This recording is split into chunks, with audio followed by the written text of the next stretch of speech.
سورۃ الضحیٰ کا جو اس کا جو شان نزول ہے وہ یہ ہے کہ کچھ دنوں کے لیے، ایک تو بالکل شروع میں جو رک گئی تھی فترت وحی، اس کے علاوہ پھر ایک موقع آیا ہے کہ کچھ عرصے کے لیے بہت دن گزر گئے حضرت جبرائیل نہیں آئے،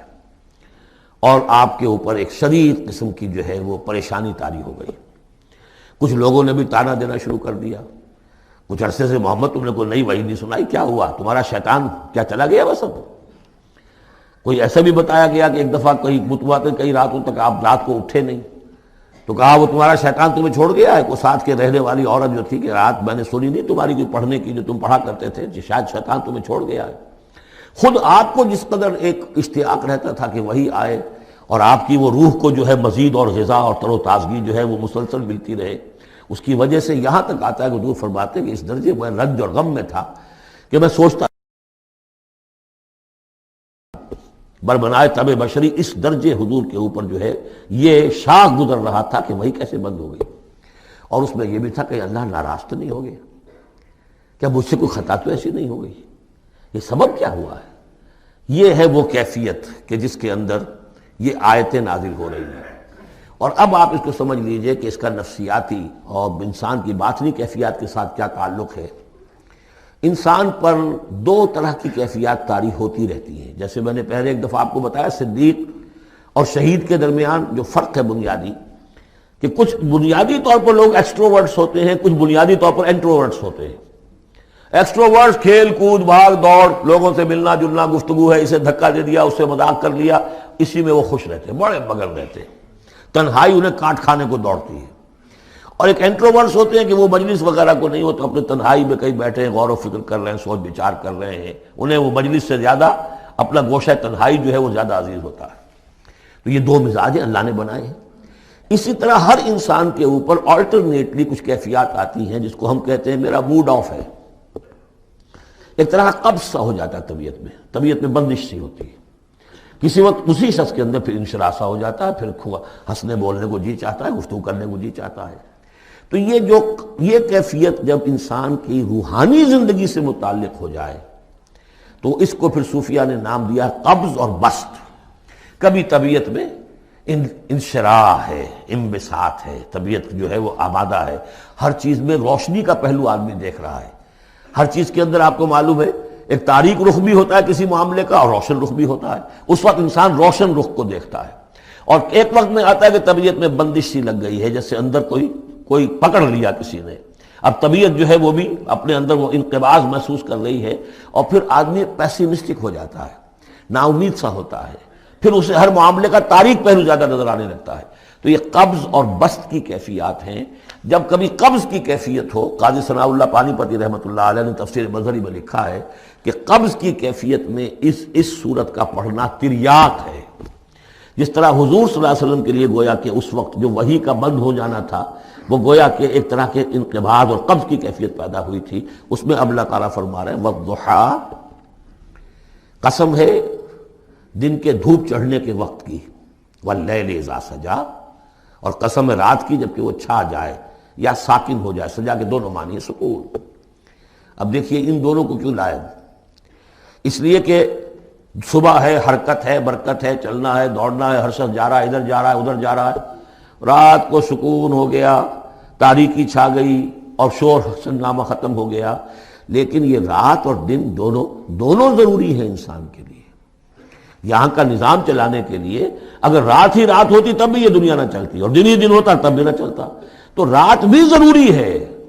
اسی طریقے سے نفس انسانی کے لیے کبھی کبھی قبض کا وقفہ بھی ضروری ہے۔ آپ اسے یہ نہ سمجھیں کہ اللہ تعالیٰ ناراض ہو گیا، یہ بھی ہماری تربیت کا ایک یوں سمجھیے کہ ایک جز ہے۔ ما ودعک ربک وما قلی، آپ کے رب نے آپ کو رخصت نہیں کیا ہے، نہ ہی وہ آپ سے ناراض ہوا ہے۔ وللآخرۃ خیر لک من الاولی، اور اس کے بعد جو وقت آئے گا اس قبض کے بعد وہ پہلی سے بھی بہتر ہوگا۔ اور میں حیران ہوتا ہوں کہ کیسے غالب نے وہ بات کہی ہے کہ جو بالکل ترجمانی ہے اس کی، رکتی ہے میری طبع تو ہوتی ہے رواں اور، یعنی یہ کہ جب میری طبیعت کے اوپر کبھی کبھی رکاوٹ سی آ جاتی ہے، اب شعر جو ہیں اچھے نازل نہیں ہو رہے، لیکن جب وہ رکاوٹ سے میں نکلتا ہوں، اس قبض سے نکلتا ہوں، رکتی ہے میری طبع تو ہوتی ہے رواں اور، اس لیے کہ اس قبض کے بعد جب مرحلہ آتا ہے انبساط کا اور انشراح کا تو وہ ایک قدم آگے ہوتا ہے آدمی، اس پہلی کیفیت سے ایک درجہ جو ہے اس کا بڑھ چکا ہوتا ہے۔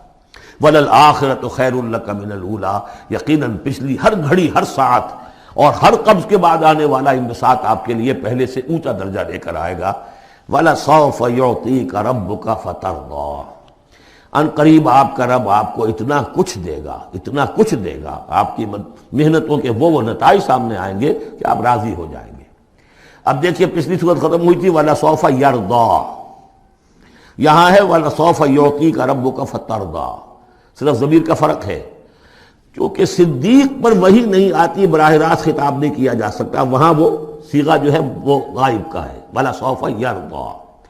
اور چونکہ نبی وہ ہے جس پر وحی آ رہی ہے، براہ راست مخاطب ہے، تو فَلَسَوْفَ يُعْطِيكَ رَبُّكَ فَتَرْضَىٰ، آپ کا رب اتنا کچھ دے گا کہ آپ راضی ہو جائیں گے۔ اب یہ کہ اسی قبض کی حالت میں پھر اللہ تعالیٰ اپنے احسان جتا رہا ہے، اور یہ بہترین ہے۔ کبھی طبیعت پر ڈپریشن ہو اس طرح کی اور قبض کی کیفیت ہو تو آدمی یاد کرے کس کس مرحلے پر اللہ نے میری دستگیری فرمائی، کن کن مراحل پر اللہ تعالیٰ نے مجھے مشکلات سے نکالا، اس سے وہ حوصلہ بڑھتا ہے۔ اور اس کو بھی سمجھیے کہ اسی انداز میں علم یجد کا یتیماً فآویٰ، یہ سیرت النبی کے بڑے اہم حصے ہیں جو اس میں آ گئے ہیں۔ آپ کی پیدائش یتیمی میں، پوسٹیومس چائلڈ، باپ تو پہلے ہی فوت ہو چکا ہے، 6 سال کی عمر میں والدہ گئی، 8 سال کی عمر میں دادا گئے، اور وہ یعنی جو آپ نے دیکھا ہے ابتدائی زمانہ زندگی کا تو وہ یتیمی کا۔ علم یجد کا یتیماً فآویٰ، کیا اس نے اے محمد آپ کو نہ پایا کہ آپ یتیم تھے، پھر پناہ دی، آپ کے لیے بندوبست کیا، دادا کے دل میں جو شفقت ڈالی، پھر آپ کے تایا زبیر کے دل میں جو شفقت ڈالی۔ عبد المطلب کے بعد فوراً ابو طالب کا نام آتا ہے، حالانکہ یہ غلط ہے تاریخی اعتبار سے۔ عبد المطلب کے بعد کافی عرصے تک زبیر جو آپ کے تایا تھے وہ سرپرست تھے، پھر ان کے انتقال کے بعد ابو طالب کا معاملہ آیا، لیکن ان کو بیچ میں سے غائب کر دیا گیا ہے۔ بہرحال اللہ تعالیٰ جو بھی کسی کے دل میں ڈالتا ہے، آخر ابو طالب کے دل میں محبت ڈالی تو کس نے ڈالی؟ وہ ہم پڑھ چکے ہیں سورہ طٰہٰ میں، وَأَلْقَيْتُ عَلَيْكَ مَحَبَّةً مِّنِّي،